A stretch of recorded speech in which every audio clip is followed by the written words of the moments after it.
Prêt pour un nouvel épisode? Alors, juste avant, je vous invite à aller faire un tour sur devenirtriathlète.com/commande. Vous pourrez retrouver notre livre sous la direction d'Olivier à 7 mains. On s'est mis autour d'une table pour vous proposer le meilleur pour savoir comment devenir triathlète, comment progresser en triathlon et enfin comment performer en triathlon. Je vous donne rendez-vous à la fin de cet épisode pour quelques derniers conseils. Allez, c'est parti pour devenir triathlète.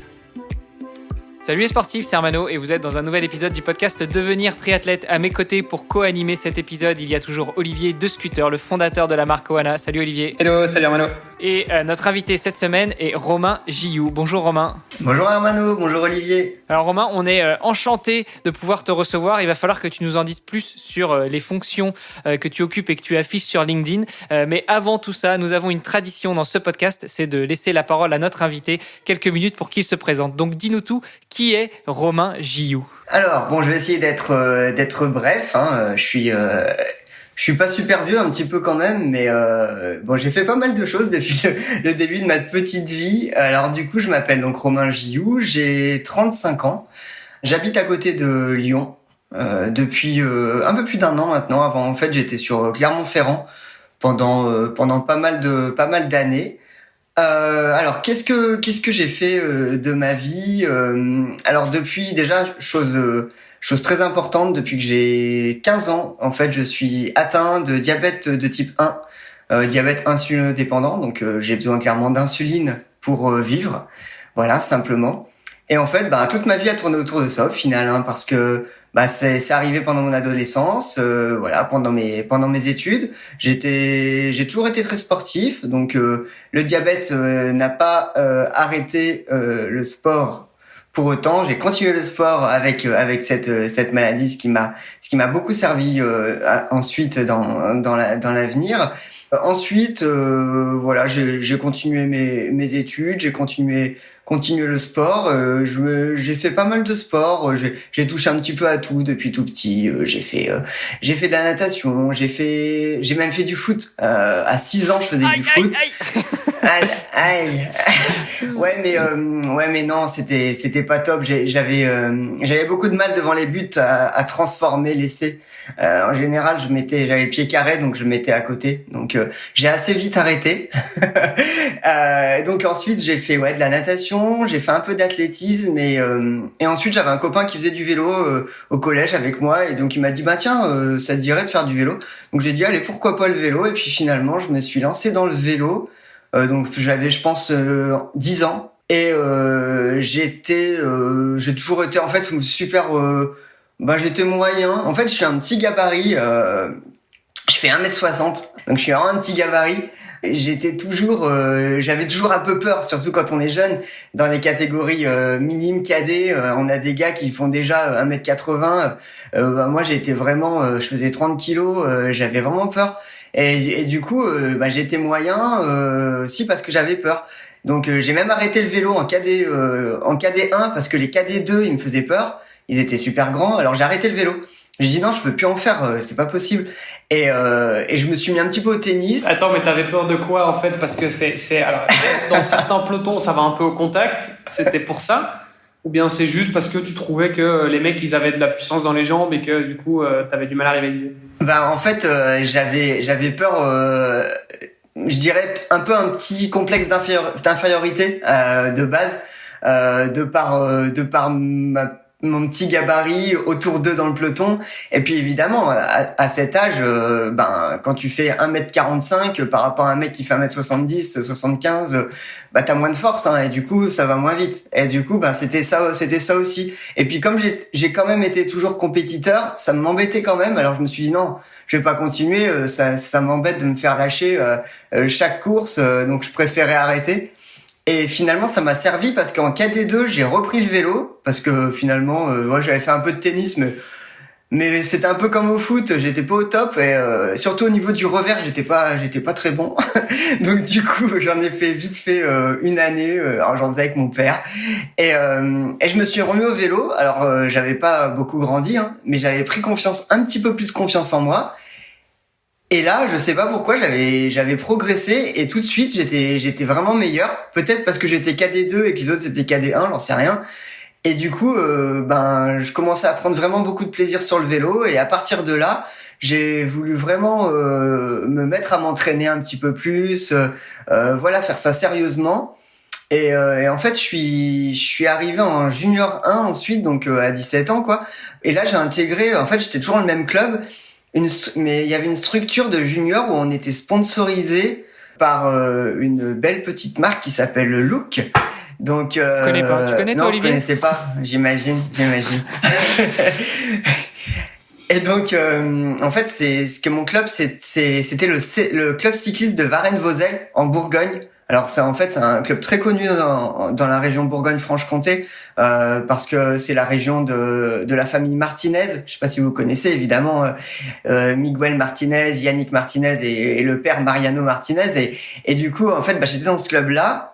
Et en fait, en junior, on avait une super structure, on était sponsorisé donc, et clairement, être sponsorisé à 16-17 ans, de la tête aux pieds par Look, le vélo, la bagagerie, les chaussures, etc. Moi, j'étais comme un fou. C'était vraiment génial, quoi.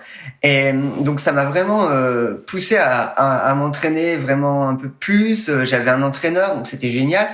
Et j'ai progressé. Alors, c'était un niveau régional, hein. Pour l'anecdote, quand je suis arrivé en junior, je savais pas si j'allais prendre une licence départementale. Alors, je sais pas si vous connaissez les anciennes catégories. C'est départemental ou régional. Alors, en fait, je me disais peut-être départemental. C'était vraiment le niveau amateur. Je savais pas. Alors, en fait, j'ai fait la première course de l'année. C'était une course régionale. Et on était peut-être 200 au départ. En général, les premières courses, il y a du monde, ça frotte, ça tombe. Et du coup, j'ai pris ce départ et au final, je finis 3e. Donc c'était plutôt cool, mais pour moi en fait voilà, j'ai jamais eu vraiment confiance en moi. Du coup je me suis dit c'est le hasard, quoi. Je sais pas trop si je peux vraiment continuer à ce niveau-là. Bon, peut-être quand même je vais prendre une régionale. Bon, allez. Donc j'ai pris une licence régionale et puis en fait tous les week-ends c'était génial. Ça reste un niveau régional, mais en tant que junior, j'étais toujours dans l'échappée, c'était trop bien, je jouais la gagne tout le temps, donc c'était vraiment très plaisant. Et en fait, pendant mes 2 années de junior, ça s'est passé comme ça, tous les week-ends. J'allais courir souvent en national et en élite. Bon, là, c'était pas la même histoire, hein. Là, il y avait un peu plus de niveau et il y avait surtout ce qu'on appelait les mafias. Je sais pas si vous connaissez un petit peu les termes. Les mafias, c'est-à-dire des vieux briscards qui se mettent contre les petits jeunes, plus ou moins. C'est les meilleurs de la course, donc qui dit meilleur de la course dit qui domine la course. Et s'ils se mettent tous ensemble, c'est encore plus dur pour les autres. Et du coup, il y a des courses où c'était vraiment pas rigolo parce que moi, j'ai jamais été dans une mafia, comme on dit. Mais le truc, c'est que, en fait, malgré mon tout petit gabarit, j'ai toujours été vraiment rapide au sprint. Et ça a été une qualité que j'ai développée depuis tout jeune. Et alors, je sais pas, j'ai sûrement un bon rapport poids-puissance et, 1m, je sais pas, en junior, je devais faire 1m55, 42 kilos à tout casser. Et en fait, les mecs, j'arrivais à les battre au sprint, les sprinters. Et en fait, ils s'en doutaient pas du tout. Quand ils allaient lancer un sprint sur une prime, ils se disaient mais qu'est-ce qu'il fait dans ma roue, lui? Et en fait, j'arrivais à déboîter, à faire le sprint. Donc une fois ça passe, 2 fois bon, et après ça les énerve un petit peu. Et du coup, moi ça m'amusait plus ou moins quand même. Mais il y a des fois ça les faisait pas rire, donc c'était pas très plaisant non plus. Mais donc en fait voilà, j'ai toujours pris du plaisir comme ça. Et ensuite je suis arrivé dans la catégorie espoir où là ça commence à être un peu plus sérieux. Et en fait à cette période-là, sont apparues les catégories première, deuxième, troisième catégorie. Donc première c'était élite, deuxième national, régional et troisième c'était départemental en gros. Et du coup en fait, je suis passé directement de junior à la catégorie première catégorie. Donc voilà, et là j'ai changé de club du coup parce qu'on pouvait pas je pouvais pas être en première catégorie dans mon petit club. En fait, il fallait intégrer une plus grosse structure et j'ai intégré une super équipe à l'époque qui se situait en Auvergne à Montmarault. C'était le C Montmarault-Montluçon, où en fait c'est une équipe qui était à l'époque en division nationale espoir, donc c'était en gros la D1 de maintenant. Et en fait c'était génial parce que dans cette équipe il y avait des gars comme Florian Vachon, je sais pas si vous connaissez, qui qui était pro, qui a terminé sa carrière pro maintenant, qui était chez Bretagne Séchée, etc. pendant plusieurs années. Il y a eu des anciens, des Kazakhs qui étaient chez Astana. Enfin voilà, franchement, je me suis bien. Je pense que c'est pas mal pour commencer à évoluer dans le milieu du cyclisme à haut niveau, non? Bah ouais, c'est ça, exactement. Et puis en plus, moi, c'était toujours dans l'optique de me faire plaisir, mais à un assez haut niveau, donc vraiment, ça me correspondait bien. Et en plus, on avait des encadrants qui étaient au top et qui le sont encore actuellement. Le directeur sportif manager, c'était Jean-Philippe Duraca. Jean-Philippe Duraca, c'est un des maîtres managers, directeurs sportifs en France. C'était le directeur sportif de l'équipe Pro Imo Nicolas Roux, qui était jusqu'à l'an dernier la meilleure équipe amateur en France et qui a malheureusement disparu parce qu'elle voulait passer à l'échelon supérieur. Malheureusement, ils ont pas réussi à avoir les budgets, mais voilà, en tout cas, c'était avec lui qu'on bossait. Et puis, moi, il m'a fait énormément progresser. Et cette année-là, en Espoir 1, j'ai d'ailleurs gagné ma première course première catégorie. Et c'était rigolo parce que j'étais toujours un petit gabarit. De toute façon, je suis pas devenu un mastodonte de 1m80, 80 kg. Mais c'était pareil, en fait. Les gars se doutaient pas du tout que j'étais rapide au sprint.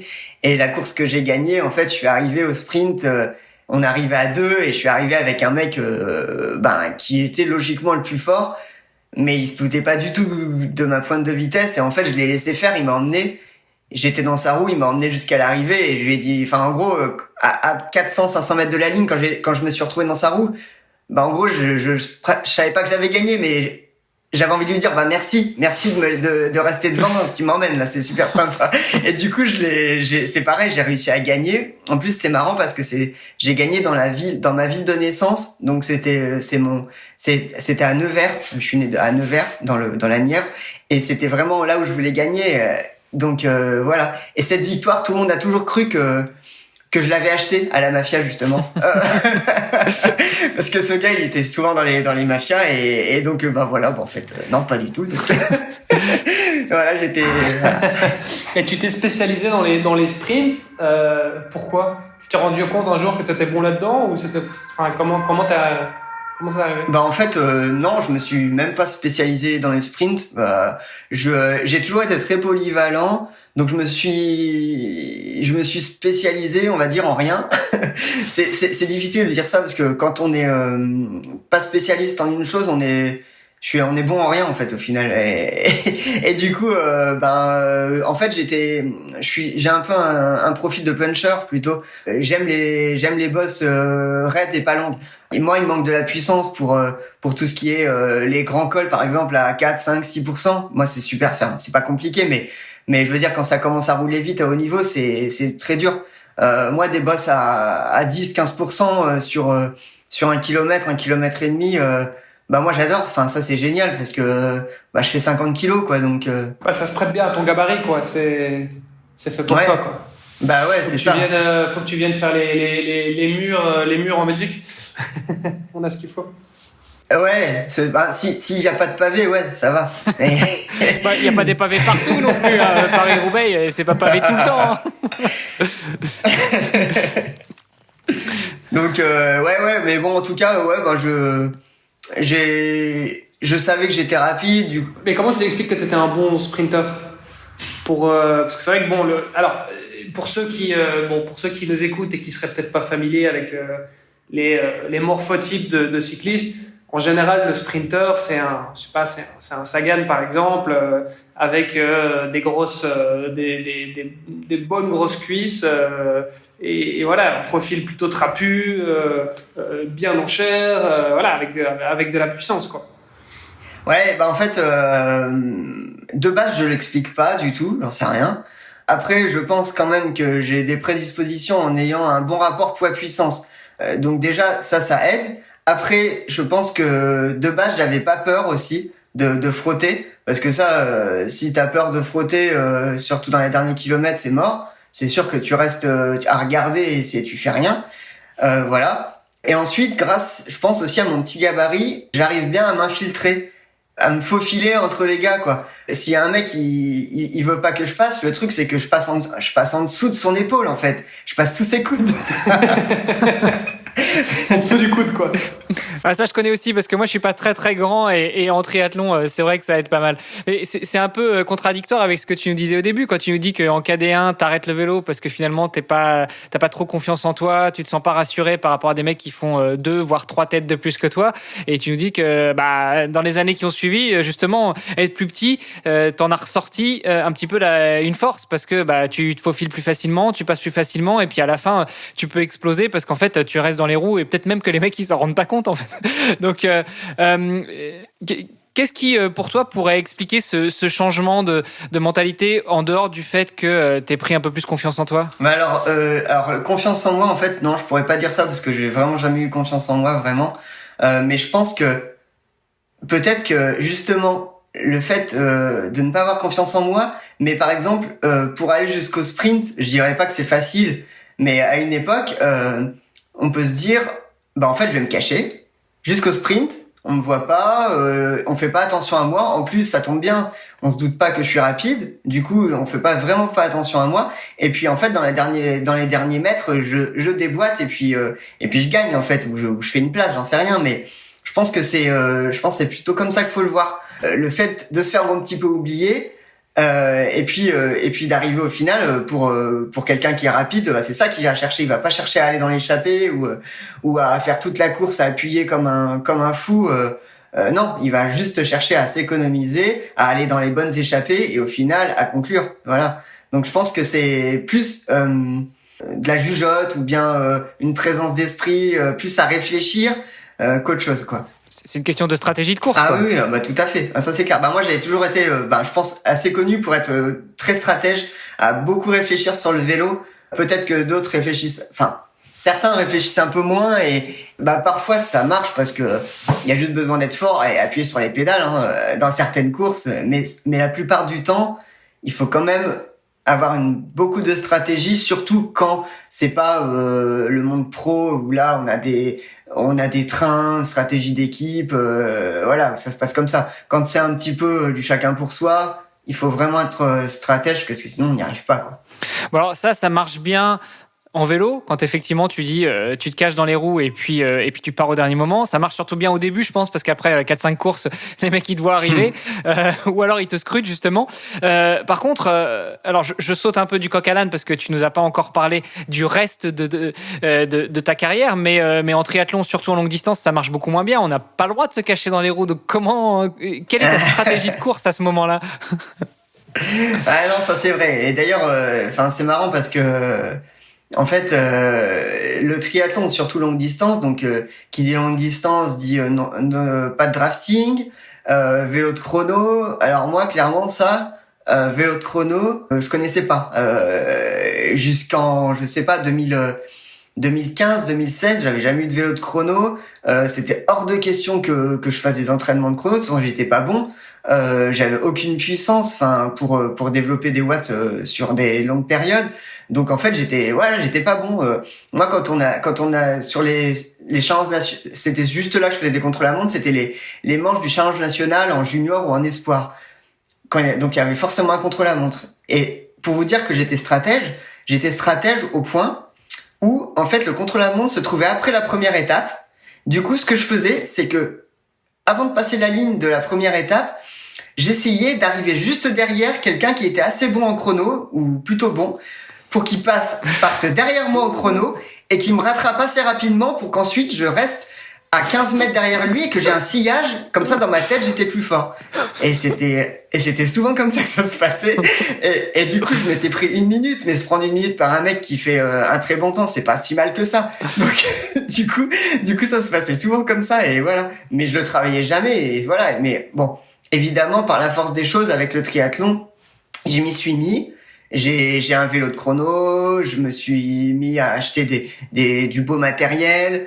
Je me suis mis à aimer ça, et malgré mon manque de puissance encore, évidemment, j'arrive à vraiment mieux me débrouiller en contre-la-montre, et ça passe vraiment vraiment mieux, quoi. Puis c'est différent quand même en triathlon, parce que c'est. À quel moment, Romain, tu t'es dit je vais faire du tri?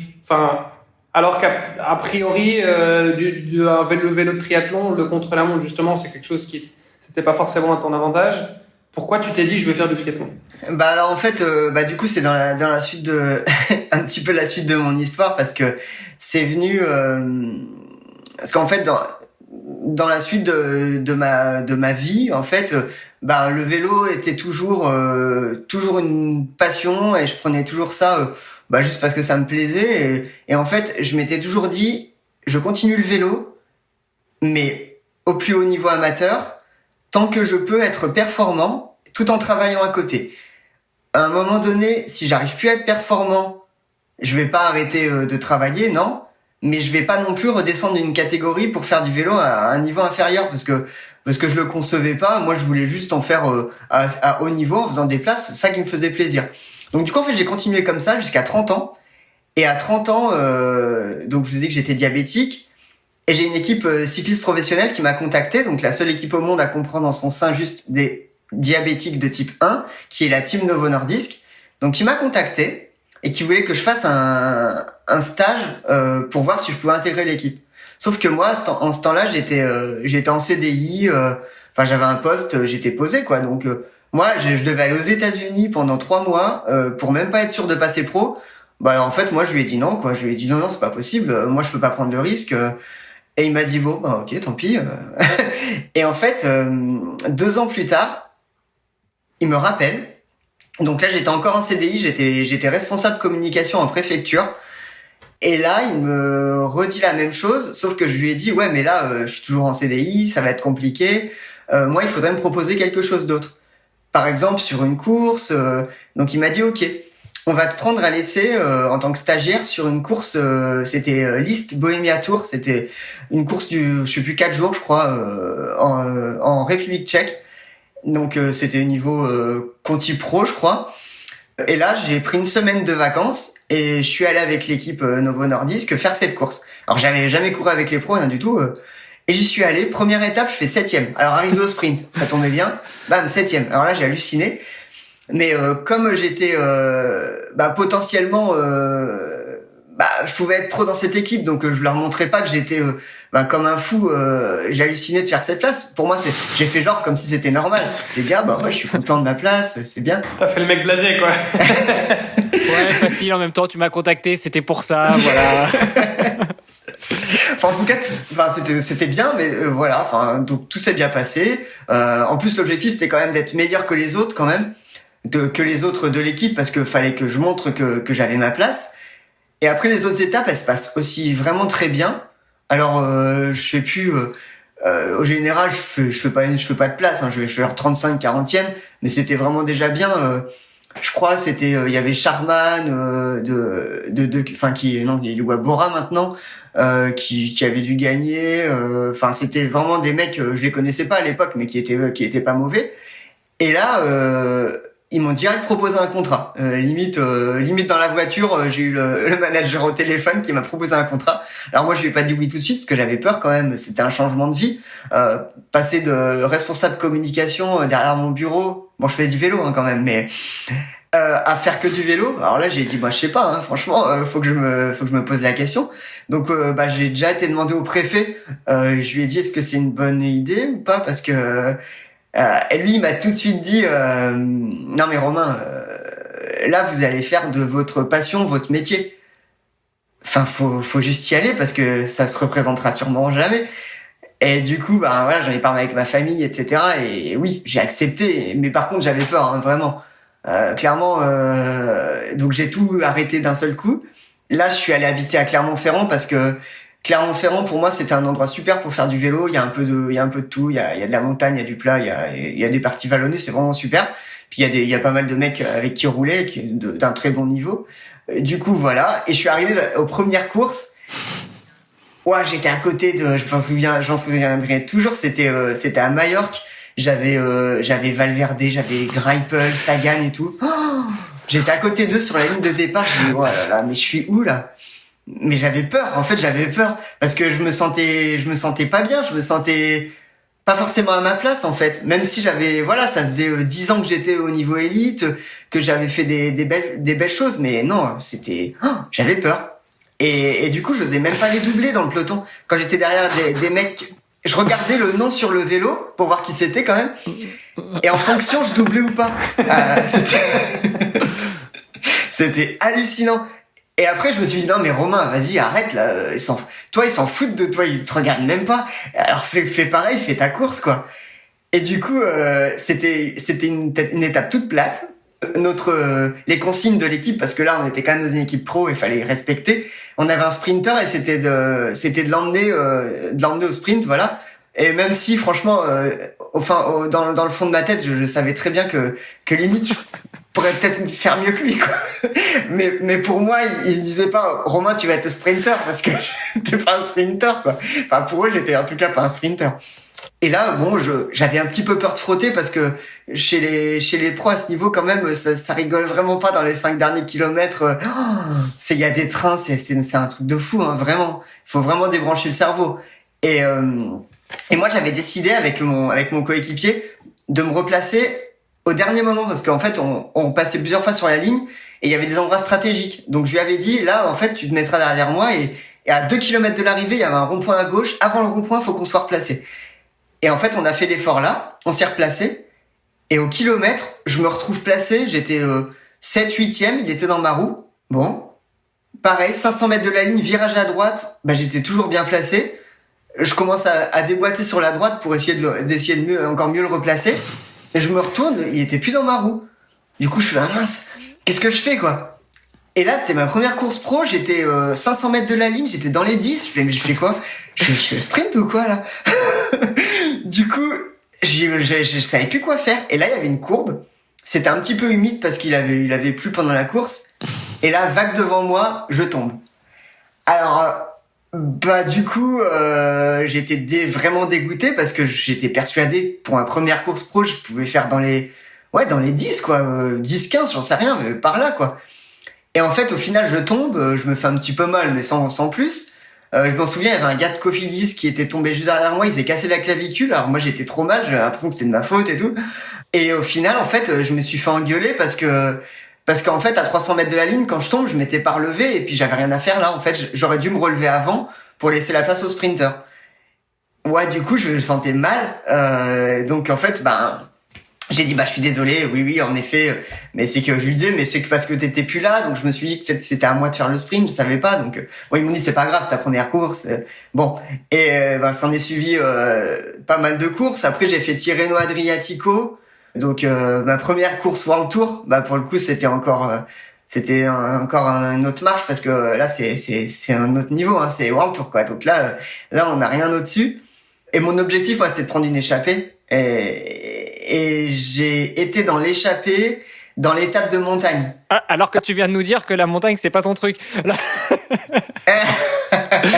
Ouais, mais bon, après comme vous le savez, chez les pros, l'échappée matinale, comme on dit, c'est pas l'échappée des costauds. Et du coup, même si c'est pas toujours allez-y, partez, on vous laisse partir, c'est quand même assez souvent ça. Je me souviens, il y a 4-5 mecs qui partent. J'étais 2-3e ligne et je vois qu'ils font rideau derrière. Du coup, je me suis dit, mince, Romain, c'est mort là. Si tu prends pas confiance en toi et si tu bouges pas un ou deux gars devant toi, elle part sans toi l'échappée. Et sans mec de l'équipe, c'était l'objectif de l'équipe d'être dans l'échappée. Je me suis dit, allez Romain, tu t'imposes. Je sais pas, en général, en plus, ceux qui font rideau, c'est les équipes World Tour parce qu'ils disent, c'est bon, on a laissé partir assez de gars, on se met tous devant et c'est terminé. Donc là, j'ai dit non, faut que je pousse un ou deux gars d'une World Tour, là, ils vont pas être contents. Surtout qu'ils ont décidé que c'était fini. Et j'ai pris allez, je me suis dit, allez, vas-y, Romain, j'ai pris un gars, je l'ai poussé, et j'y suis allé. Et là, par contre, je me suis dit, mince, j'y suis peut-être allé un peu tard, parce qu'il y avait déjà peut-être 20-25 secondes. Sauf que les gars, là, dans l'échappée, ils roulent à bloc pendant peut-être 5-10 bornes, avant de se relever plus ou moins. Et là, j'ai cru que j'allais jamais rentrer. J'ai fait une poursuite pendant peut-être 5 bornes. Je les voyais, ils étaient à 200 mètres de moi, ils se relevaient pas. Je dis, putain, si je me relève et que le peloton me rattrape, là, c'est le pire. Parce que les mecs, ils vont me dire, bravo, t'as voulu y aller, c'était fini, tu n'es pas réussi, super. Et j'ai réussi à rentrer quand même. Bon, voilà, j'ai fait l'effort, j'ai réussi à rentrer, et puis j'ai fait toute la course devant, du coup.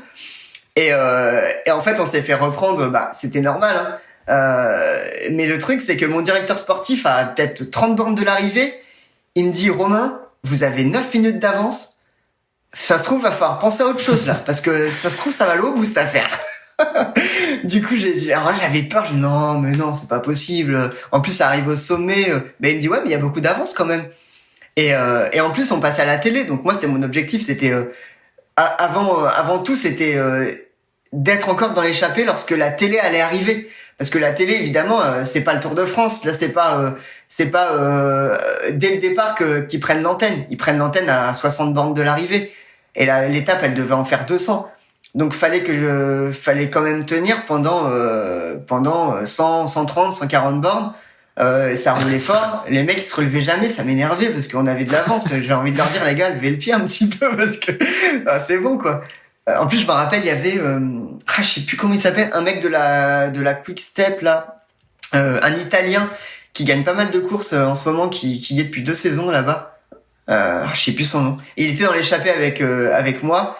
Il était dans une équipe italienne à l'époque. Et dès que je sautais un relais, il me laissait une cassure exprès pour que je bouche le trou.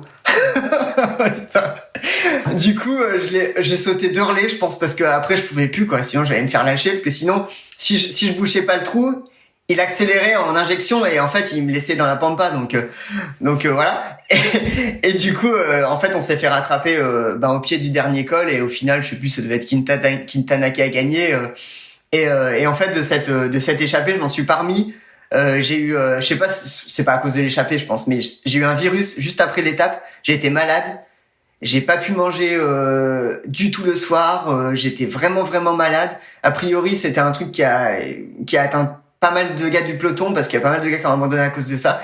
Et du coup, j'ai dû abandonner le soir de cette étape-là, Tirreno Adriatico. J'étais dégoûté. Donc voilà. Et ensuite, j'ai fait pas mal de belles courses. J'ai fait le Tour de Californie. J'ai toujours été sur les courses World Tour, évidemment, l'objectif c'est juste de finir, hein. On va pas se voiler la face, hein. C'est compliqué, c'est prendre une échappée, finir. Et ensuite j'ai fait des belles courses en France, j'ai fait le circuit de la Sarthe, j'ai fait des choses comme la route Tourangelle, j'ai fait quelques petites places au circuit de la Sarthe, j'ai fait 13e. Voilà ce qui pour moi, petit coureur, dernière étape, je fais 13e du circuit de la Sarthe avec Brian Cocard, etc. On arrive à genre une trentaine au sprint. Enfin, pour moi, c'était comme une victoire, en fait.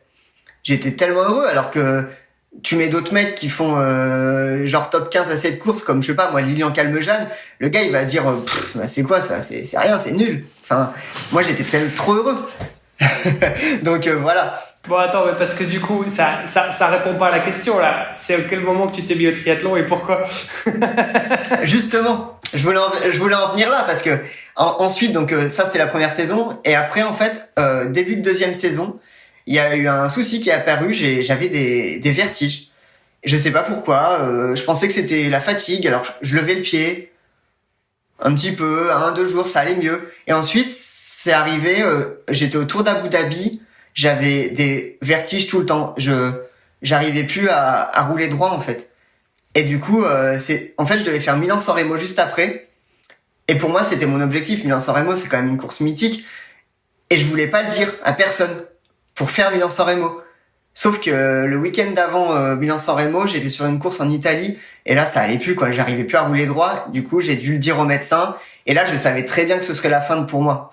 Et là, en effet, il m'a dit, mais non, ça va aller mieux. Et non, depuis cette course-là, donc c'était mars 2018, j'ai plus fait de course chez les pros parce que en fait, il m'a été découvert un problème d'oreille interne et j'ai plus le droit de courir au sein d'un peloton en fait parce que c'est trop dangereux que ce soit pour moi ou pour les autres. Donc du coup, j'ai arrêté. Alors c'était très compliqué de m'arrêter comme ça, hein, vraiment, parce que je voulais pas m'arrêter. Je voulais arrêter, mais pas à cause d'un souci de santé comme ça. Mais j'avais pas non plus fini ma vie. J'étais toujours sportif, toujours compétiteur, donc je me suis dit il faut que je me lance dans quelque chose. Donc c'est là qu'est apparue ma volonté de faire du triathlon. J'ai pesé le pour et le contre, je me suis dit voilà, le triathlon, faut que j'essaye. Est-ce qu'en natation ça va être compliqué? Est-ce que j'aurai des vertiges? Est-ce qu'en course à pied ça va être compliqué? J'ai essayé, j'ai vu qu'en natation j'avais pas de soucis, j'ai vu qu'en course à pied j'avais pas de problème, à part quand tu te retournes, mais je pense que pour tout le monde c'est pareil, hein. Quand on se retourne en course à pied, quand on court à, je sais pas, moi, à 15, 17 km/h, on court pas très droit, hein, ça c'est normal. Donc voilà. Et en vélo, le longue distance, il y a pas de drafting. Donc pour moi, c'était un truc à tester. Donc voilà. Donc j'ai testé. J'ai commencé en 2019. Et donc c'est pour ça que j'ai voulu faire du triathlon. Je savais pas du tout comment j'allais être, hein, si ça allait me plaire vraiment, si ça allait me correspondre aussi, hein, parce que voilà, j'avais déjà fait de la natation en étant tout jeune, mais bon, sans plus. J'avais déjà fait de la course à pied, j'étais pas trop mauvais. Et puis du vélo, je savais en faire, donc je me suis dit pourquoi pas tenter. Et donc ça s'est avéré payant parce que ça me plaît énormément et c'est des challenges tous les jours en fait. Puis le palmarès c'est pas mal non plus. Enfin, on y reviendra un petit peu après, mais du coup, ta première course de triathlon, est-ce que tu t'en souviens ? Est-ce que tu nous as fait une jalabert où tout s'est déroulé comme sur des roulettes ? Enfin, sur des roulettes pour un cycliste, je sais pas si on peut dire ça. Mais... Alors là, je me souviens très bien. La première course, c'était un cross triathlon à côté de Clermont-Ferrand. Et c'était un tout petit triathlon parce que je voulais vraiment pas brûler d'étapes. Je voulais pas direct faire un longue distance, bien que dès que je me suis mis au triathlon, pour m'obliger à mettre un objectif, je me suis direct inscrit à l'Alpha Ironman de Vichy tout de suite. Comme ça, je me suis dit hop, au moins, même si je savais pas du tout si j'allais réussir à faire un semi-marathon une fois dans ma vie, hein, je savais pas. Donc du coup, je me suis inscrit là-dessus, mais par contre, je voulais pas griller les étapes dans les compétitions. Donc j'ai fait ce cross triathlon. Donc XXS, 400 mètres de natation, 15 ou 20 km de VTT et 5 ou 6 km à pied. Donc ça m'allait très bien. Donc 400 mètres en piscine. Alors j'étais j'ai jamais été un bon nageur, évidemment, comme c'est pas mon sport de base. J'ai dû faire 7 minutes 15 au 400, ce qui est pas mal. Enfin pour moi c'est pas trop mal déjà, surtout que ça faisait pas longtemps que je nageais.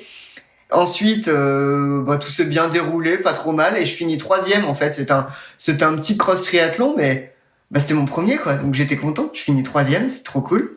Alors là, j'ai découvert les transitions parce que j'en avais jamais fait à l'entraînement. Déjà natation vélo, voilà, quand je monte sur le VTT, j'arrivais même pas à appuyer sur les pédales pendant au moins 5-10 minutes, c'était horrible. Et vélo course à pied, mais encore pire, je courais pas mal. Dans ma tête, je savais à quelle vitesse fallait que je cours.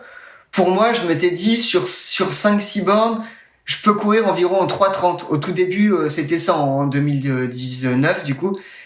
Et là, je pars, j'étais en 3,45, 3,50 et j'étais au bout de ma vie. Je pouvais pas aller plus vite et je comprenais pas pourquoi. Mais je fais, qu'est-ce qui se passe? Et du coup, j'ai couru en peut-être 3,50 ou 3,45 la partie course à pied. Et je comprenais pas. Je me disais pourquoi je peux pas aller plus vite à l'entraînement, je vais vachement plus vite, c'est pas possible. Et après j'ai compris quand même pourquoi. Mais et alors justement, comme tu parles des transitions, est-ce que ton problème d'oreille interne dont tu nous parlais tout à l'heure et qui a fait que tu as dû arrêter ta carrière de cycliste pro te joue pas des tours? Parce que de la natation au vélo, justement, ouais. On passe d'une position allongée à une position semi-allongé, suivant comment tu pédales. Et puis, du vélo à la course à pied, on passe d'un sport qui est porté à un sport où t'es pas porté du tout. Donc, au niveau de l'oreille interne, comment ça se passe? Ouais, là, en fait, le problème, il y a un souci, mais pas au niveau des changements de position. Franchement, quand je sors de l'eau et que je cours pour aller jusqu'à l'aire de transition, j'ai aucun problème. Par contre, où va se poser le problème? C'est lorsque je vais devoir, par exemple, enlever ma combinaison néoprène. Alors là, pour enlever la combinaison néoprène en restant bien droit, si je peux pas tenir une barrière, ou c'est vraiment compliqué. Moi, souvent, je m'assois pour enlever ma combinaison. Je m'en fous, hein, je m'en fous complètement. Je perds pas plus de temps à m'asseoir à enlever ma combinaison que à rester debout et à pas pouvoir tenir debout. Donc là, c'est compliqué. Pareil, première année de triathlon, pour mettre les chaussures sur le vélo, c'était hors de question que je les mette sur mon vélo, les chaussures. Je les mettais avant de monter sur le vélo. Moi, j'avais les chaussures à côté du vélo, je les mettais. Même, je mettais des chaussettes. Même pour un triathlon S, je mettais des chaussettes. Je dis, attendez, je veux pas avoir des ampoules. Moi, je mets des chaussettes, je m'en fous de perdre une minute, de toute façon. Cycliste un jour, cycliste toujours, quand même. Donc ouais, c'est ça. Et moi, pour moi, c'était pas grave de perdre 1-2 minutes. Non, c'était hors de question de pas mettre de chaussettes. Donc je mettais mes chaussettes, je mettais mes chaussures, je courais avec mes chaussures à côté du vélo. Et puis voilà. Et en fait, et pareil, vu que je suis diabétique, il faut que je fasse attention à mon taux de sucre. Donc, à l'ère de transition, je mettais toujours une boisson sucrée que je buvais dans l'ère de transition, tranquillement, avant de partir et tout. Et en fait, en gros, dans l'ère de transition, à chaque transition, je perdais facilement 1 minute à 1 minute 30. Tout le temps. Que ce soit sur un S ou un M. Hein. Et ça, c'était quand même compliqué. Parce que, au début, je m'en moquais. Mais après, quand j'ai vu que j'arrivais à faire des places pas trop mauvaises, je me suis dit, mince, la crains quand même. Du coup, je me suis dit, peut-être que je peux essayer de pas mettre de chaussettes. Alors, j'ai essayé. Sauf que le premier coup que j'en ai pas mis, au bout de 5 kilomètres, je ne pouvais plus courir. J'avais des ampoules sous les pieds, c'était horrible. Du coup, je me suis dit, non, mais comment on fait? Comment ils font, les gars, qui mettent pas de chaussettes? Je me suis dit, c'est pas possible, c'est des surhommes, en fait. Et du coup, depuis ce temps-là, j'ai réussi à ne pas en mettre et à ne plus avoir d'ampoule. Ouais, t'as fait comment, du coup? Ah, alors ça, je pense que tout le monde connaît, hein, mais maintenant, moi, le talc est mon ami, mon grand ami, du talc, parce que je suis très fragile des pieds. J'en mets tout le temps, franchement, au moindre entraînement de course à pied, même si je mets les chaussettes et tout, je mets tout le temps à foison de talc. Je mets du talc vraiment à bloc pour vraiment pas me blesser. Et pour les triathlons, alors les triathlons M, je mets pas de chaussettes, donc que ce soit à vélo, course à pied. Donc là, je mets à bloc du talc dans les chaussures de vélo et dans les baskets. Et même pour les triathlons les Alpha Ironman. Pour le vélo, je mets pas de chaussettes, donc là, on arrive pieds mouillés dans les chaussures de vélo, donc là, je mets beaucoup de talc dans les chaussures de vélo, et puis après, je mets des chaussettes quand même pour le semi-marathon. J'en suis pas, parce que maintenant, j'en vois, hein, les bons, hein, ils mettent, pour les meilleurs, souvent pas de chaussettes pour faire le semi. Mais là, j'en suis pas arrivé là quand même, parce que là, je pense que les pieds sur un semi sans chaussettes... T'en as aussi qui font les courses maintenant sans chaussures, hein. C'était Vincent Louis qui avait gagné une étape de Coupe du Monde comme ça. Ouais, mais limite, je pense que sans chaussures, j'aurais peut-être moins de mal qu'avec chaussures sans chaussettes dans la chaussure. Bon, écoute, il te reste plus qu'à essayer de faire tes pieds justement en essayant d'aller courir sans chaussures. Ouais, après, tu peux aussi t'entraîner sans les chaussettes. C'est vrai que ça aide pas mal, quoi. Ça permet ton pied de se renforcer un peu et surtout de s'habituer à ta chaussure, quoi. Tu nous as parlé de ton problème d'oreille interne. Tu nous as parlé aussi de ton problème de diabète. C'est un point sur lequel on aurait bien voulu revenir. Justement, comment est-ce qu'on vit le sport, surtout le sport de haut niveau et encore plus le sport de haut niveau de longue distance quand on est diabétique de type 1? Est-ce que tu mesures ton taux de sucre avant de partir pour chacune des étapes ou chacune des disciplines du triathlon, ou est-ce que ça va faire partie de ta gestion de course, de ta stratégie de course, tout ça? Et peut-être avant de rentrer là-dedans, on peut peut-être définir ce que c'est que le diabète de type 1. Ouais, bien sûr. Bien sûr. Alors, moi, je suis diabétique de type 1, donc insulinodépendant. Donc, moi, j'ai besoin d'insuline pour vivre, donc besoin d'injecter de l'insuline. Parce que, en fait, donc vous avez donc le pancréas, comme moi, j'ai un pancréas, comme tout le monde. Sauf que mon pancréas, moi, il ne fournit plus d'insuline aux cellules pour permettre de vivre normalement. Donc moi, clairement, j'ai juste besoin de m'injecter de l'insuline pour vivre comme vous. Mais par contre, du coup, je suis en mode manuel alors que vous êtes en mode automatique. C'est juste ça la différence. Donc dans le diabète de type 1, c'est qu'on n'a plus, le pancréas ne fonctionne plus, donc on n'a plus l'insuline dont on aurait besoin pour vivre. Alors il y a le diabète de type 2 aussi, hein, qui en fait c'est pas le même type de profil. Le diabète de type 1, ça va être on peut être diabétique de naissance ou on va le développer à l'adolescence, mais en général le diabète de type 2, ça va plutôt être d'un diabète gras, des personnes, soit des personnes âgées ou soit des personnes qui sont en embonpoint, qui ont un régime alimentaire de base qui est pas forcément approprié et du coup qui développent un diabète. Et du coup ce diabète il va être soigné plus de base au début s'il est pris assez tôt avec des cachets pour essayer de booster en fait le pancréas, ou bien s'il est pris un peu trop tard, malheureusement avec de l'insuline aussi. Mais enfin voilà, donc il y a plusieurs types de diabète. Donc moi c'est le diabète de type 1. Et donc le diabète de type 1, c'est clairement un apprentissage de la vie, de la connaissance de soi en fait. Surtout quand on fait du sport, et ça je suis ambassadeur pour la team Novo Nordisk et je fais des conférences. Je faisais surtout avant le Covid des conférences un petit peu partout dans le monde où Novo Nordisk nous demande d'aller pour justement montrer que le diabète c'est pas une fatalité, et que voilà, il faut pas se fixer de limites, il faut continuer à vivre ses rêves malgré la maladie, qu'on soit diabétique ou autre. Nous, en tant qu'ambassadeur, moi j'en suis l'exemple, et voilà, je montre que j'ai réussi à faire ce que je voulais faire, et du coup, c'est justement en se fixant des limites, en se disant non, moi je veux pas faire de sport, je suis diabétique, c'est trop compliqué. C'est là qu'en fait les complications arrivent. Enfin, en tout cas pour moi, c'est grâce au sport que j'ai une gestion du diabète qui est meilleure, parce que le sport, simplement l'effort physique, va permettre de réguler le taux de sucre. Ça c'est clair et net, que ce soit pour un diabétique ou non, ou un non diabétique. Ça c'est pour moi c'est juste, c'est logique quoi. Faut le tester, il faut pas avoir peur de ça. Il y a trop de médecins encore, beaucoup moins qu'avant, mais il y a trop de médecins qui ont encore cette peur pour les patients, de leur dire continuez le sport, parce que justement si on ne sait pas gérer son diabète, son taux de sucre et le sport à côté, oui, on peut avoir des complications, on peut faire des grosses hypoglycémies. Une grosse hypoglycémie, ça peut être très compliqué. On peut tomber dans un coma hypoglycémique assez rapidement, mais c'est pour ça qu'il faut très bien se connaître. Et du coup, en triathlon ou en sport en général, mais justement pour le triathlon, c'est encore mieux, parce que moi, ça fait depuis que j'ai 15 ans que je suis diabétique, donc ça fait maintenant 20 ans, j'ai réussi à encore apprendre énormément de choses depuis que je fais du triathlon. Parce que la gestion pendant le sport, je la connais, mais la gestion pendant chaque sport est différente. La gestion du taux de sucre en natation n'est pas du tout la même que la gestion du taux de sucre pendant le vélo et la course à pied. Alors après, chacun est différent, donc chaque corps va réagir différemment. Mais moi, en tout cas, mon corps, pendant la natation, l'effort de natation puise une énergie, mais vraiment énorme. Donc moi, je sais que lorsque je vais faire, alors que ce soit un entraînement ou une course, quand je pars avant la natation, en fait, ce que je vais faire, c'est que je vais regarder mon taux de sucre, et il va falloir que mon taux de sucre soit assez élevé pour que je sois sûr qu'à la fin de ma séance, ou à la fin, par exemple, d'un half, au bout d'environ 30-35 minutes, que je sois pas en hypo, que je sois pas en hypoglycémie pendant l'effort.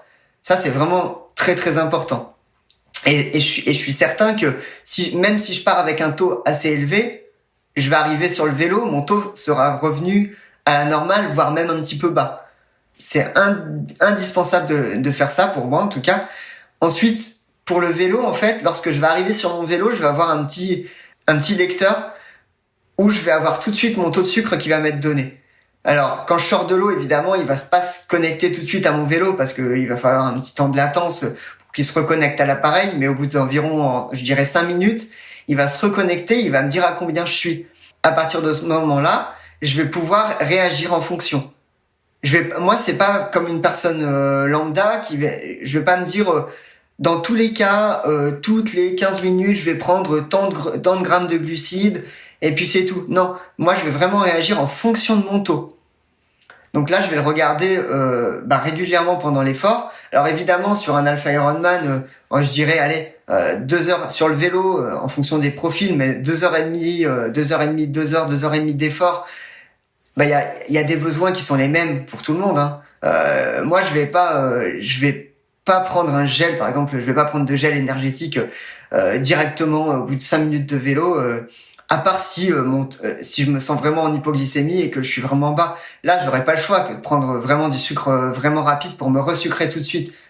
Mais sinon, je vais prendre des sucres plus lents pour le début du vélo, pour finir sur des sucres un peu plus rapides, pareil, en fonction de mon taux. Si j'ai un taux trop haut, malheureusement, je pourrais pas beaucoup me sucrer pendant l'effort, et je vais me contenter de boire je vais avoir un bidon exclusivement d'eau, parce que dans le cas où je suis trop haut, ça je suis obligé. Je peux pas me permettre d'avoir un bidon d'électrolytes, ou même s'il y a pas énormément de sucre dedans, qui va continuer à garder mon taux trop haut, même si je fais un effort quand même assez élevé. Des fois le taux il redescend pas comme ça, donc je suis obligé de boire que de l'eau.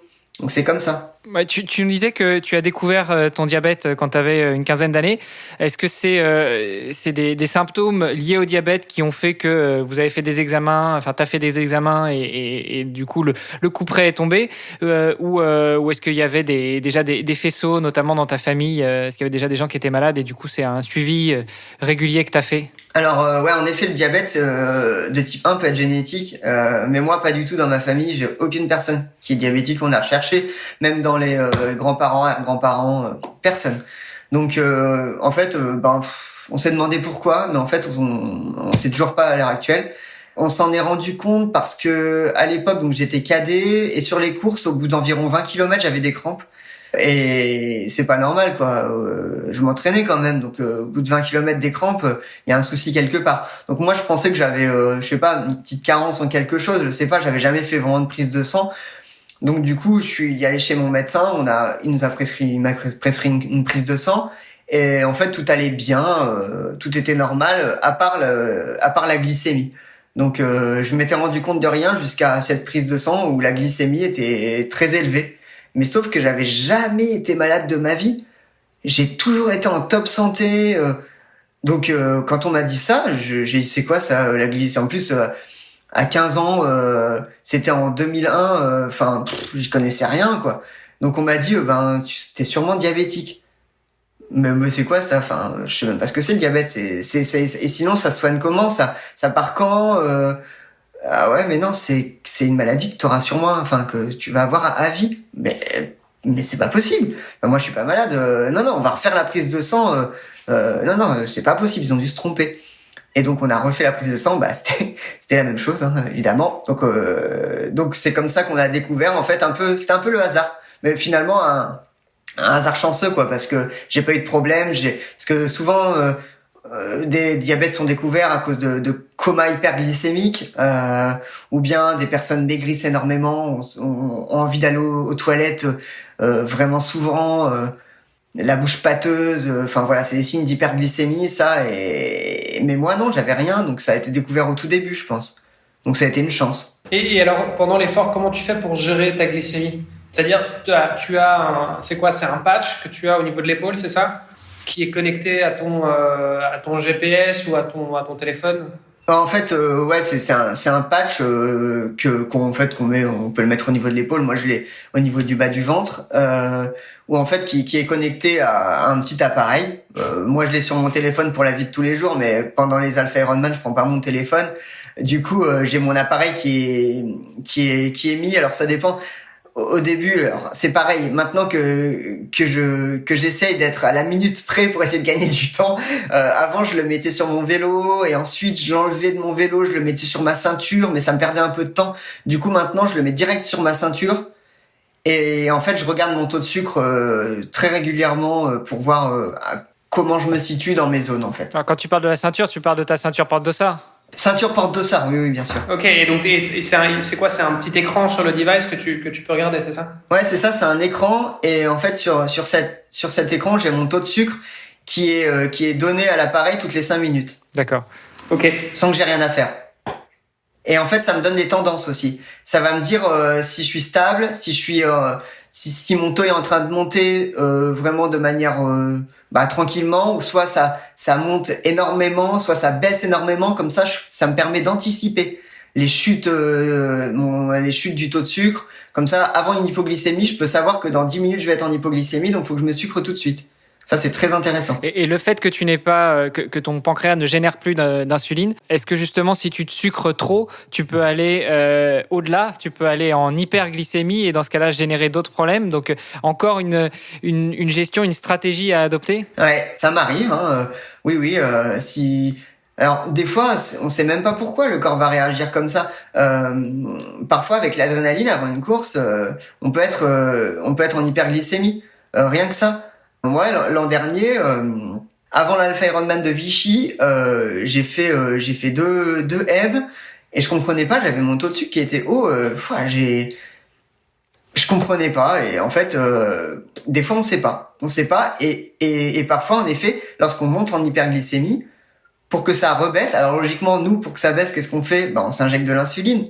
vous, si votre corps il détecte une hyperglycémie, enfin ou pas vraiment une hyper, mais que le taux monte un peu trop fort, bah ça va s'injecter automatiquement, donc ça va rebaisser. Mais moi, si je suis sur mon vélo, que j'ai pas vu mon taux de sucre, par exemple, que je mange un gel et que là je suis en hyperglycémie, pour que ça baisse, qu'est-ce qu'il va falloir faire? Il va falloir que je pédale encore plus fort en fait pour que le taux baisse, ou bien que je boive que de l'eau. Le fait de boire de l'eau, juste de l'eau pure, va permettre de fluidifier le sang pour que le taux de sucre baisse. Mais des fois c'est très compliqué. Et il m'est arrivé des courses de vélo où j'ai rien mangé de la course parce que j'étais en hyperglycémie pendant toute la course. Ben ouais, mais dans ces cas-là, c'est comme ça. Mais alors du coup, ça a peut-être des effets encore plus néfastes, le fait de rien manger juste pour pouvoir consommer, entre guillemets, ton taux de sucre. Par rapport justement à la gestion du taux de sucre, j'ai quelques diabétiques aussi dans mes contacts, et je sais que certains portent une pompe qui à la fois mesure et à la fois régule le taux d'insuline. Est-ce que c'est quelque chose que toi tu portes aussi? Et question subsidiaire, est-ce que c'est quelque chose qui est faisable sur une course, notamment en triathlon? Alors, donc... Bah, je sais pas tes contacts, qu'est-ce qu'ils ont comme type de pompe, mais alors il existe maintenant des pompes. C'est une boucle fermée en fait, qui justement, on a le lecteur de glycémie qui est relié à la pompe et qui va communiquer avec le lecteur et taux trop haut, hop, ça va injecter, etc. Mais ça, c'est en France, c'est pas encore sorti vraiment, ça. C'est dans les tablettes et d'ici peu, il y aura. On espère vraiment que ça va vraiment arriver et qu'on aura un remboursement de la Sécu, etc. Mais ça existe depuis pas mal d'années déjà aux États-Unis. Hein. Ils sont en avance sur nous. Mais en tout cas pour moi, j'ai une pompe, mais c'est une pompe, ça s'appelle une pompe patch, où en fait c'est pas une injection qui est automatique. C'est moi qui vais gérer ma pompe. J'ai jamais voulu de pompe ça fait 3 ans que je l'ai, parce que jusqu'à maintenant, il n'existait pas de pompe sans fil. Et en fait, il fallait une tubulure pour aller de la pompe jusqu'à l'endroit où on s'injecte, en fait, pour envoyer l'insuline. Et moi, ça, je voulais pas parce que ça se voit, c'est compliqué à porter, etc. Et du coup, lorsque j'ai vu ça, j'ai dit, ah, mais c'est génial. En fait, c'est comme mon lecteur de glycémie que j'ai sur mon ventre. Ça se voit pas et ça va m'injecter de l'insuline. J'aurais plus besoin de me faire des piqûres tout le temps pour m'injecter de l'insuline. Et depuis ce moment-là, en fait, j'ai une pompe et pour moi, ça a vraiment été une grosse évolution parce que justement pour le triathlon, alors des personnes qui ont des pompes en triathlon, alors je sais pas comment elles gèrent, hein, parce que encore une fois, tout le monde est différent, mais l'intérêt d'une pompe patch comme j'ai, c'est que je peux gérer l'injection de l'insuline qui est faite dans mon corps, parce que en fait on s'injecte de l'insuline, mais on s'injecte pas juste de l'insuline pour les repas. On a une injection d'insuline de base qui est faite toute la journée, qui va permettre de réguler le taux de sucre toute la journée. Donc en fait ça va nous envoyer d'un peu d'insuline à longueur de la journée, une petite dose en fonction de nos besoins, sauf que cette dose d'insuline va pas être la même en fonction de l'effort qu'on va faire. Moi, par exemple, avec ma pompe, je vais pas la laisser à 100% pendant un triathlon, sinon je peux être sûr que je vais être en hypoglycémie. J'ai pas de besoin en insuline pendant que je fais du sport, en fait. Donc du coup, ce que je fais, et ce que j'avais pas avant quand j'avais mes stylos d'insuline, j'avais une insuline lente que je m'injectais, qui durait 24 heures. Sauf que cette insuline lente, elle savait pas que j'allais faire du sport pendant 3 heures, et du coup, ça continuait à diffuser dans mon corps la même dose. Et là, depuis que j'ai ma pompe patch, je peux réduire la quantité d'insuline qui sera diffusée pendant cette période-là. Donc, par exemple, avant un Alpha Ironman, je vais lui dire à ma pompe, pendant, 6 heures, 5 heures, tu vas m'injecter que 10% de ce que tu m'injectes habituellement, ou 20%, ou 5%. Voilà. Et ça, c'est vraiment, pour moi, ça m'a aidé énormément pour être moins en hypoglycémie pendant mes épreuves ou pendant mes entraînements, parce que je fais exactement la même chose pendant mes entraînements.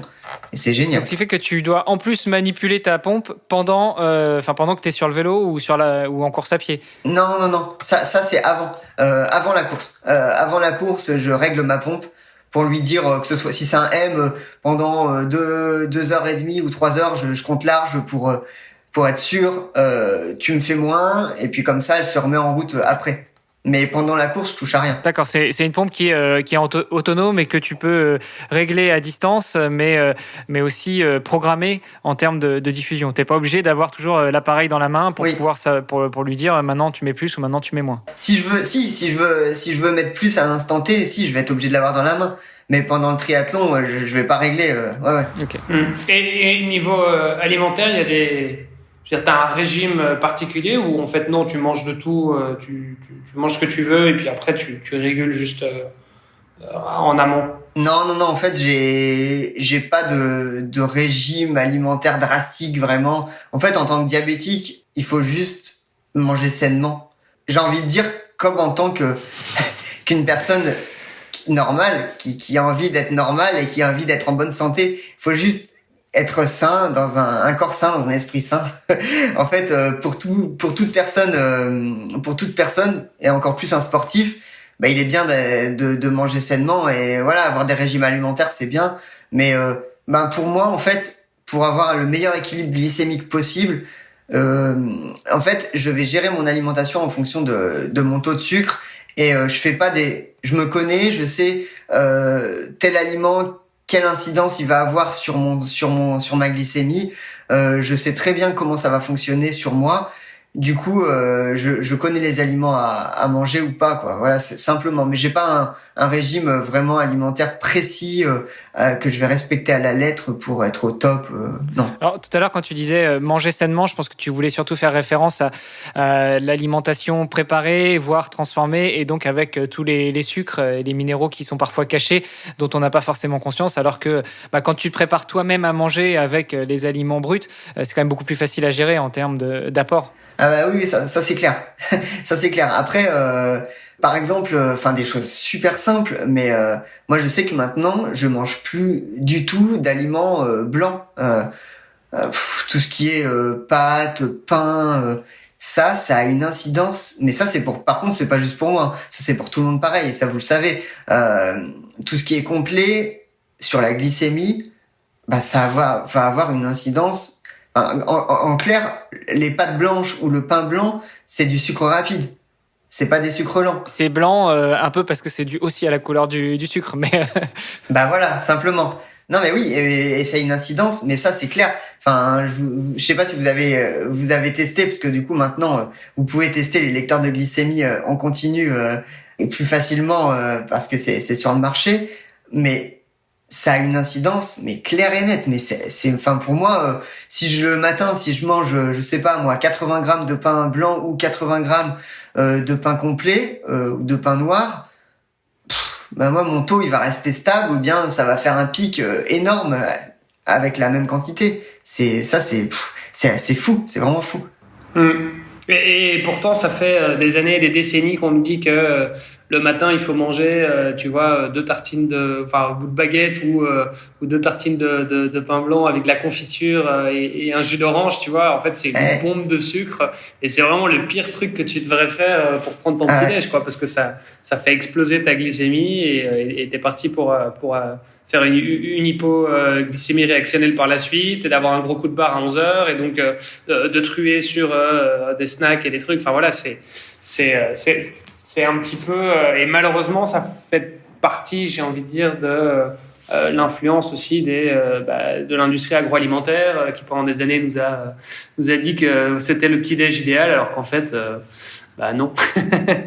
C'est aussi un souci de budget souvent parce que pour vraiment aller au cœur du truc, j'ai pas été hospitalisé beaucoup, mais à chaque fois que j'allais à l'hôpital pour un contrôle ou une fois pour mettre en place ma pompe, qu'est-ce qu'il me c'est fou parce que c'est en service diabétologie.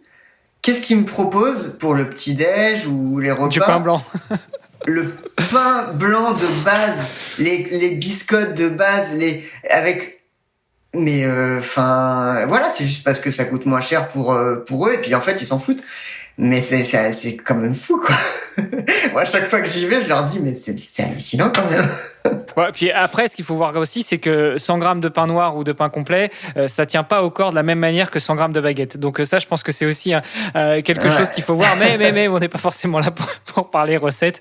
Je voulais revenir quand même sur ton palmarès parce qu'on n'en a pas parlé. On a compris que notamment en vélo, tu te sentais bien et plutôt dans le premier paquet. En triathlon, tu as beau avoir commencé tard et puis le Covid étant passé par là, tu as quand même des jolies places. Est-ce que tu peux repasser un petit peu tout ça en revue avec nous ? Ouais, du coup, je m'y suis mis sur le tard par la force des choses. Donc, je m'y suis mis, donc, je sais plus, 33 ans. J'ai fait mon premier Alpha Ironman à Vichy en 2019. Tout a été très bien.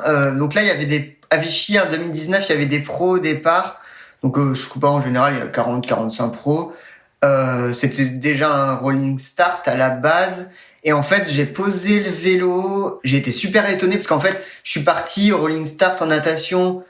Je sais plus combien j'avais dit pour être environ moins de 33 ou 35 minutes, je me rappelle plus. Je devais être genre millième par là. Donc c'est cool parce qu'en vélo, tu doubles beaucoup, ça c'est vraiment trop bien. Et quand j'ai posé le vélo, après on se rend pas compte de combien on est évidemment. Ouais, il y avait pas beaucoup de vélos dans le parc. Et ça, j'étais super étonné, j'étais trop content parce que je voyais tous les vélos des pros qui étaient là. Et après, c'était éparpillé, mais il y avait pas beaucoup. Et là, je passe au début de la course à pied, on me dit t'es 45e au scratch. Waouh.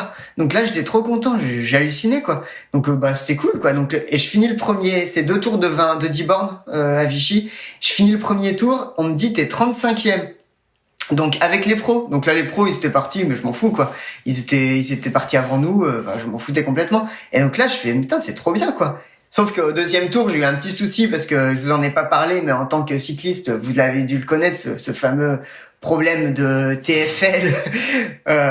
J'ai eu un petit souci au niveau du genou qui est apparu juste avant l'Alpha Ironman de Vichy. Et au bout de 10 bornes, je pouvais plus courir. J'avais ma jambe droite j'ai eu un petit coup de poignard dans le genou. Et je pouvais plus plier ma jambe c'était horrible. Et donc, j'ai fait les 10 derniers kilomètres. Je me suis dit, je sais pas comment je vais finir. J'ai fini 97e, je crois. Donc, j'ai perdu environ une 50aine de places. Mais j'étais quand même super content de ce que j'avais fait parce que, voilà, au-delà du souci physique que j'ai eu à la fin, c'était cool pour mon premier Alpha Ironman. Et le truc, c'est qu'on m'a dit, putain, t'aurais pu te qualifier pour les championnats du monde. Donc, j'ai dit, ah bon? Alors ça, j'y connaissais rien, je savais même pas que c'était possible. Je fais ah bon, mais c'était comment et tout. En fait, en catégorie d'âge, là, j'avais fait, je sais plus, je crois 6 ou 7e. Et sans mon problème, j'étais qualifié. Donc j'ai dit je suis déçu quoi. Je suis quand même allé à la cérémonie des slots au cas où il y ait une petite porte d'entrée, on sait jamais. Bon, il y en a pas eu malheureusement. Donc je me suis dit prochain Alpha Ironman, c'est mon objectif quoi. Je veux me qualifier pour les championnats du monde, ça pourrait peut-être se faire. Donc du coup, c'était mon objectif pour l'année 2020. Sauf que malheureusement, en 2020, il y a eu le Covid qui est arrivé. Donc malheureusement, ils ont tous été annulés, tous été reportés.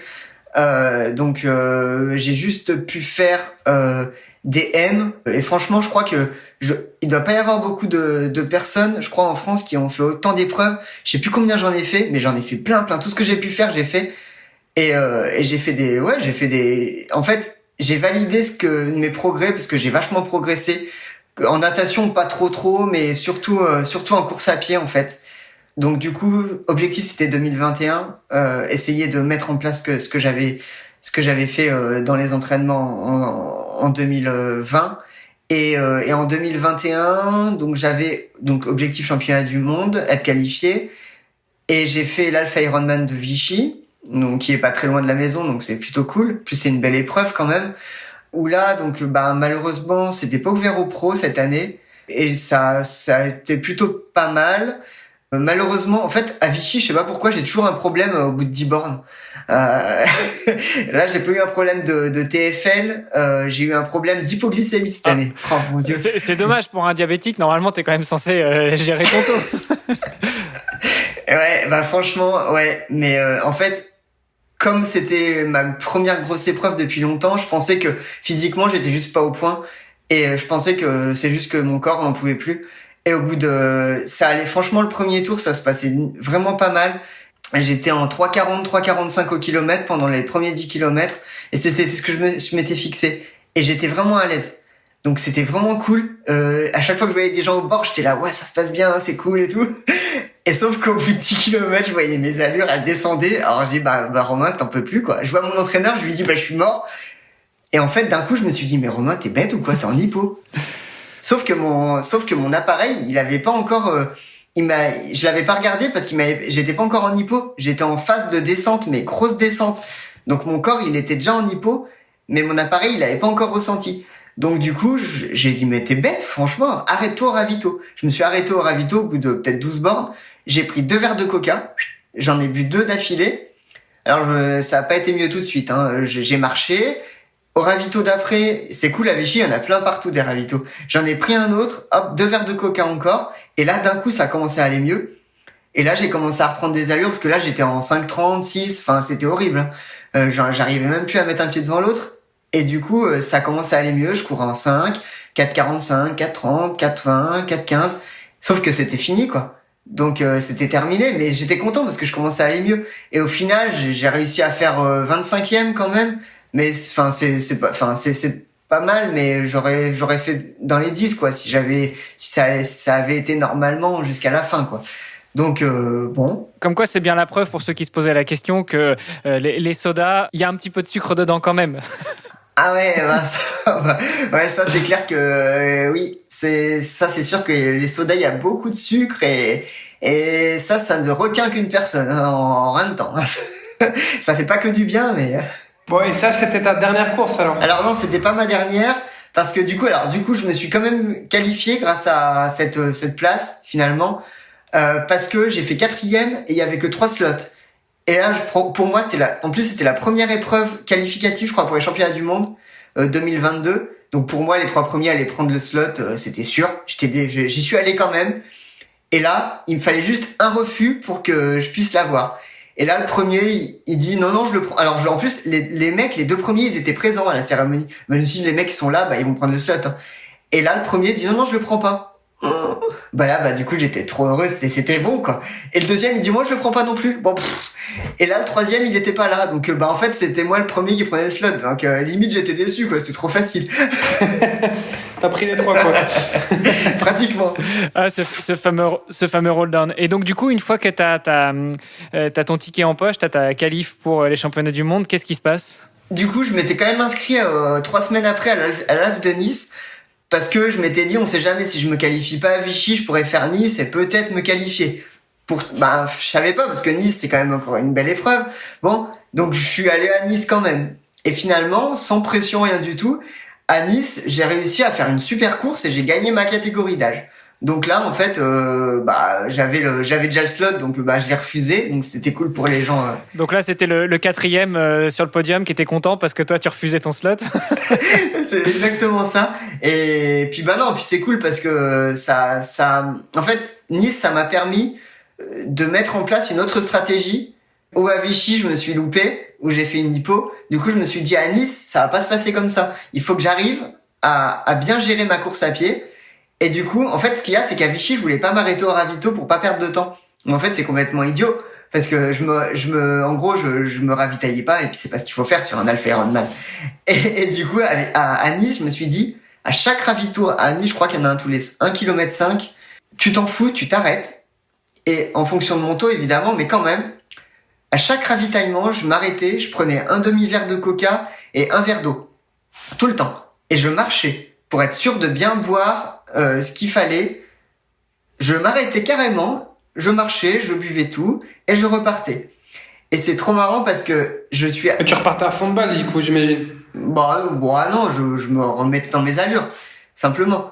Mais c'était marrant parce que les pros étaient partis environ 15 minutes avant nous. Et du coup, je me suis retrouvé... Il y a 2 tours à Nice, du coup, 2 tours d'environ 10. Et je me suis retrouvé à mon premier tour... Quand les autres, alors pas les tout premiers, mais moi je me suis retrouvé avec à peu près le 8-9e de la course qui était en début de 2e tour. Et ben c'était impeccable parce que je pouvais courir avec les pros qui étaient à peu près à mes allures. J'étais à peu près en 3,45. Et sauf que c'était marrant parce que moi je m'arrêtais au ravito et le mec qui était avec moi c'était un grand, je crois que c'était un Allemand. Et ben lui il s'arrêtait pas. Sauf que du coup il me mettait 100 mètres, je revenais sur lui. Et puis après le ravito. Et ouais, mais sauf que le gars, il était complètement cuit. Je restais derrière lui, il me disait de passer, il me montrait, il me disait passe. Et le gars, il devait faire 90 à peu près. J'ai envie de lui dire, mais ça sert à rien que tu sois derrière moi. De toute façon, moi, je fais 1m60, reste devant. Sauf qu'en fait, je voyais, il avançait plus. À un moment donné, il avançait vraiment plus. Et il était complètement cuit. Sauf que moi, je m'arrêtais, je repartais. Et j'étais pas cuit. Enfin, j'étais entamé, hein, évidemment, comme tout le monde. Et au final, j'ai fini la course comme ça, à des allures que j'aurais peut-être pas pu tenir si je m'étais pas arrêté au ravitaillement. J'ai peut-être perdu 1 minute 30 sur l'ensemble du semi, mais au final je pense que j'en ai gagné 5 ou 6 parce que j'aurais baissé d'allure au final, c'est sûr, j'en suis certain. Donc ça c'est, je pense que pour moi en tout cas c'est de l'expérience que j'ai pu prendre et ça je reproduirai ça pour les prochains, ça c'est clair et net, pas sur les M, hein. Sur un 10 bornes, je vais pas m'arrêter au ravito, marcher, prendre du sucre, etc. Mais sur un half, oui, je le referai, j'en suis sûr. Et tu prendrais pas un truc avec toi, genre une gourde sur ta ceinture ou un truc comme ça, pour gagner du temps? Ouais, si, ça, j'ai en fait sur ma ceinture, j'ai des gels, mais c'est vraiment en cas de coup dur.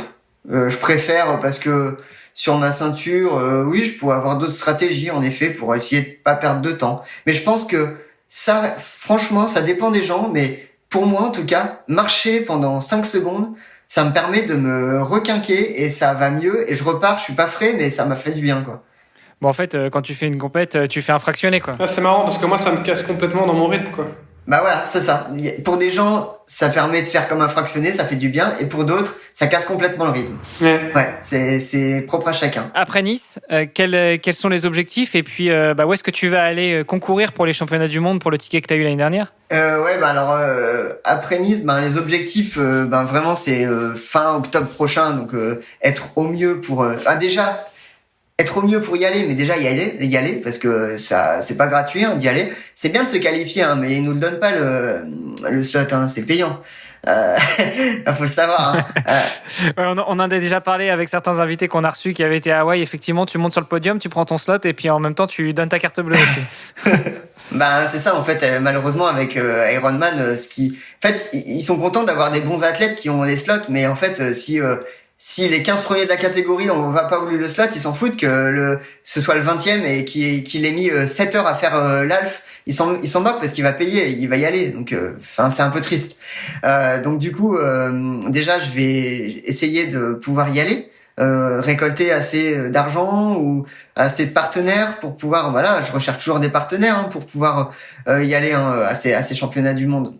Et on en a jamais assez, malheureusement. T'es toujours accompagné par Novo Nordisk? Alors, je suis accompagné par Novo... Ou pas en tant qu'athlète? Non, je suis ambassadeur pour Novo Nordisk. Je suis pas athlète pour Novo Nordisk, je suis juste ambassadeur, c'est tout. Voilà. D'accord, donc ils interviennent pas dans ta pratique du triathlon, quoi? Non, du tout. Okay. Pas pour l'instant, en tout cas. Donc je vais essayer de me préparer au mieux pour arriver en forme à ces championnats du monde.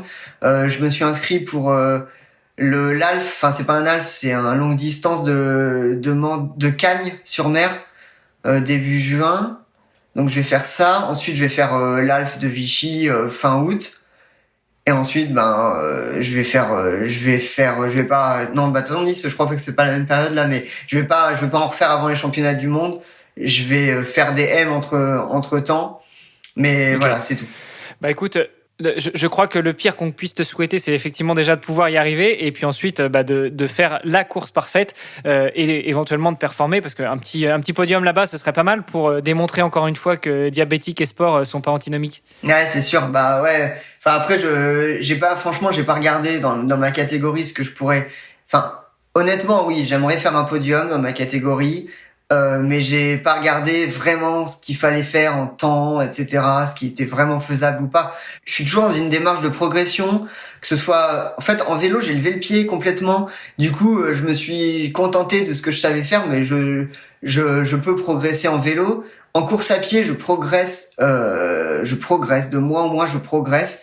Je peux toujours progresser. Là, j'arrive à courir de plus en plus vite j'ai fait un seul semi-marathon dans ma vie. À Lyon, il y en avait un. J'en ai jamais fait. Donc, j'ai fait 1h13 et quelques. Je suis sûr que je peux faire mieux. Voilà.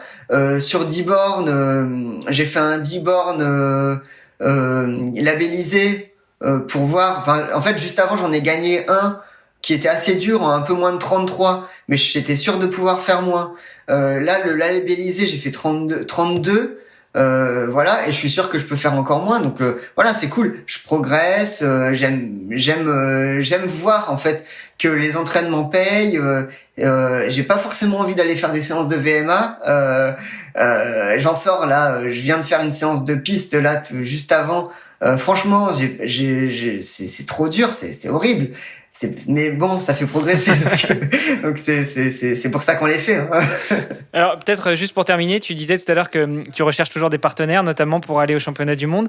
Là actuellement, tu vis comment? T'as un contrat de travail ou tu vis uniquement de ton sport? Non, je travaille à temps plein. En fait, je suis gestionnaire de contenu pour une application de sport en ligne qui s'appelle Kinomap. Donc qui est une entreprise française. Donc voilà, je gère le contenu de cette application, je gère les contributeurs de cette application. Voilà, donc j'ai un contrat de travail, un temps plein, simplement, et je fais mon triathlon pour me dégourdir les jambes entre midi et 2 et le soir. Ouais, et ça va, c'est quand même encore vivable de pouvoir bosser, s'entraîner, avoir une hygiène de vie convenable et éventuellement envisager d'aller championnat du monde? Ouais, franchement, ça fait un emploi du temps plutôt chargé, hein, parce que franchement, je pourrais m'accorder plus de temps à l'entraînement. Je m'entraîne vraiment pas beaucoup, hein. Je m'entraîne entre 10 et 15 heures maximum par semaine, quoi. Là, je m'entraîne 10 heures en gros par semaine. Mais parce que je peux pas vraiment faire plus. D'une part, en course à pied, parce que je suis encore un petit peu trop fragile, un peu trop neuf dans la discipline, et pour l'instant, je peux pas m'entraîner plus de 3 fois par semaine, un jour sur 2, c'est le maximum pour moi, sinon je me blesse, j'en suis sûr. Et de toute façon, je peux pas, le lendemain d'une grosse séance, j'ai mal en fait, et je peux même pas aller faire une autre séance. Les gars qui vont courir tous les jours, moi je les envie parce que moi je peux même pas, c'est même pas possible physiquement. Donc pour l'instant c'est pas possible, donc je me contente de ce que je peux faire. Et en même temps, le cyclisme c'était plus chronophage. Bon, peut-être c'était pas au même niveau, tu vas me dire, mais tu passais plus de temps sur ton vélo à l'époque où tu faisais que du vélo? Ah ouais, ça c'est sûr, ouais. À l'époque où je faisais que du vélo, oui, c'était 25-30 heures, 35 heures dans les stages à faire que du vélo. Et c'était pas non plus... Quand t'étais pro, enfin je veux dire quand tu faisais ça à temps plein, quoi. Mais avant ça, enfin pour comparer des choses qui soient comparables, est-ce que toi en tant que cycliste de haut niveau, mais non professionnel avec une occupation sur le côté, est-ce que ça te prenait plus de temps que le triathlon ou pas?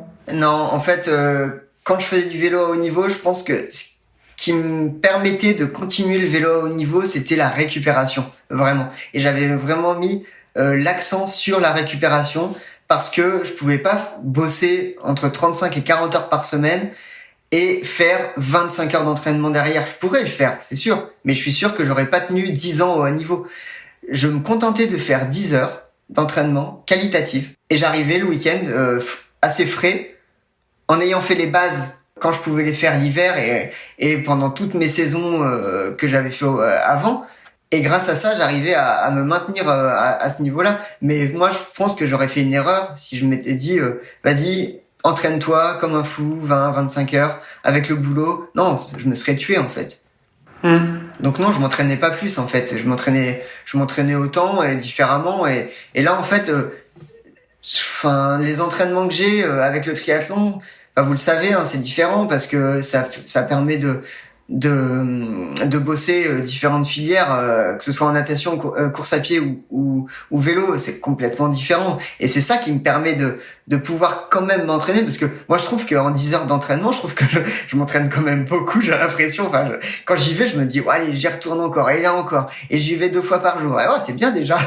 Donc voilà, je pourrais en faire plus, mais je trouve que c'est déjà pas mal. Et on peut toujours en faire plus, c'est sûr. Effectivement, mais comme tu le dis, si tu vises le long terme, c'est pas forcément le bon calcul, quoi. On voit quand même souvent des triathlètes qui sont en surentraînement ou qui en ont marre, qui disent en fait j'ai plus envie, quoi. Ouais, mais ça, je pense que s'ils ont plus envie, c'est parce qu'ils se sont dégoûtés de la chose, simplement. Ouais, parce qu'ils ont trop forcé, quoi. Bah ouais, voilà. En fait, pour moi, il faut... Enfin, en tout cas, c'est ce que je fais, moi, c'est que j'écoute mon corps. J'écoute tout le temps mon corps. Que ce soit pour gérer mon diabète ou même pour gérer mes séances. En course à pied, je suis fragile. Et ben voilà. Si j'ai un petit peu mal, et ben c'est pas grave, je vais faire sauter une séance dure, c'est tout. C'est pas grave, hein, ça va rien me faire. Donc j'écoute mon corps, j'écoute mes sensations. Et puis grâce à ça, j'arrive, je touche du bois, à ne pas me blesser trop. Voilà, j'arrive à être de plus en plus solide. Et du coup, de toute façon, c'est en étant le moins blessé possible qu'on arrive à progresser le mieux. Ça, c'est clair et net. Donc, faut pas non plus être un fou à taper dedans jusqu'à se blesser pour être arrêté pendant 3 mois et pour recommencer de zéro par la suite. Non, enfin, pour moi, c'est pas l'objectif en tout cas. Être régulier. En tout cas, on est à des antipodes du bon vieux no pain, no gain, et je pense que ça fait une très bonne conclusion pour cet épisode. Romain, merci beaucoup d'avoir accepté notre invitation. Peut-être pour terminer, j'ai encore 2 questions. La première est tout simplement liée au nom de ce podcast qui s'appelle Devenir triathlète. Toi qui es devenu triathlète sur le tard, quel serait ton meilleur conseil pour celles et ceux qui nous écoutent et qui se posent la question de franchir le pas ? Pour moi, le meilleur conseil, c'est... Si vous avez envie de faire du triathlon, faites du triathlon. Si vous n'avez pas envie de faire du triathlon, non, allez-y pas, parce que c'est quand même, franchement, un sport qui est compliqué. Moi, quand je me suis mis au triathlon, j'ai tout de suite dit, le vélo, mais c'est carrément facile, quoi. Mais c'est rien du tout. Le triathlon, c'est horrible. C'est horrible. Franchement, faites du triathlon. Si c'est pour vous amuser, prenez du plaisir à faire du triathlon, à aller nager, à aller courir, à aller faire du vélo. Mais faut surtout pas que ce soit une contrainte. Voilà. Si vous avez envie, allez-y. Si vous n'avez pas envie, ne faites surtout pas ça parce que vous avez juste un défi. Ouais, c'est cool. Je vais me faire un défi. Mais voilà, ça durera pas longtemps. Voilà. Pour quelqu'un qui veut commencer le triathlon, commencez doucement, par étapes. Et puis après, en fait, ça viendra. Si vous découvrez un talent, tant mieux. S'il y a pas de talent, c'est pas grave. Hein. S'il y a juste du plaisir, c'est encore mieux. Pour moi, c'est le plaisir avant tout. C'est tout. Bon, c'est bien. On finit quand même sur une note positive. Et puis, pour terminer, si on souhaite continuer à échanger avec toi, si on veut suivre un petit peu tes aventures, où est-ce que ça se passe ? Alors sur les réseaux sociaux, simplement, je suis présent, que ce soit sur Instagram avec mon nom, Romain Giou, ou sur Facebook, c'est pareil. Donc après voilà, Facebook c'est plus moi je mets les mêmes choses, que ce soit sur Instagram ou sur Facebook. Mais Facebook c'est plus la communauté mondiale, j'ai envie de dire, de diabétiques du monde entier qui me suivent. Instagram c'est un peu plus français quand même, j'ai beaucoup moins de gens qui me suivent sur Instagram. Après voilà, il y a LinkedIn aussi pour les réseaux un peu plus professionnels, donc c'est pareil, c'est sur mon nom simplement. Super. Voilà. De toute façon, on remettra un petit peu les notes, ne serait-ce que de ton compte Facebook, peut-être justement pour échanger un petit peu sur la partie diabétique et sport, enfin diabète et sport. Merci encore Romain d'avoir accepté notre invitation. On te souhaite une très bonne continuation et puis Olivier, nous on se donne rendez-vous la semaine prochaine. Yes, exactement. Merci à toi Romain. On suivra tes prochaines aventures là pour 2022 de très près. Allez, merci à vous et encore merci et pour cette super invitation, c'était génial, c'était un régal. Super, merci, ciao. Salut, ciao. Salut. Merci d'avoir écouté cet épisode jusqu'au bout. N'oubliez pas de rejoindre notre groupe Facebook pour discuter avec les invités, commenter et poser vos questions. Et Olivier et moi, nous vous répondrons dans un prochain épisode. À la semaine prochaine. Salut les sportifs.